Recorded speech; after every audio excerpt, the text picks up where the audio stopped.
আমার নাম লামিয়া। অনেক ভালো লাগতেছে। সেনা শাসনের সম্মুখীন হয়েছি, তারপরে আমরা স্বৈরাচার ফ্যাসিবাদের সম্মুখীন হয়েছি। স্বাধীনতা 54 বছর, অনেক বছরই আমরা ভালোভাবে চলতে পারছি, মানে স্বাধীনভাবে চলতে পারছি। কেমন লাগছে? ভালো।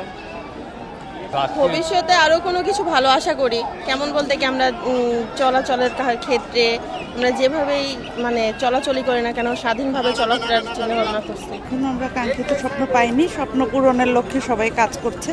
আশা করি দেশের সব জনগণ যদি একতাবদ্ধ থাকে এবং দলমত নির্বিশেষে সবাই একসাথে যদি ঐক্যমতের ভিত্তিতে চলে, তাহলে আমরা আমাদের গণঅভ্যুত্থানের প্রকৃত স্বাদ আমরা পাবো। স্বাধীনতার 54 বছরে অনেক ক্ষেত্রেই আমরা সফল হয়েছি, আবার অনেক ক্ষেত্রেই আমরা সফলতা পাইনি। বারবার আমরা সেনা শাসনের সম্মুখীন হয়েছি, তারপরে আমরা স্বৈরাচার ফ্যাসিবাদের সম্মুখীন হয়েছি। অবশ্যই মতামতের স্বাধীনতা আমরা পেয়েছি, আমরা স্বাধীনভাবে কথা বলতে পারছি, মত প্রকাশ করতে পারছি, এটা আমাদের বড় প্রাপ্তি।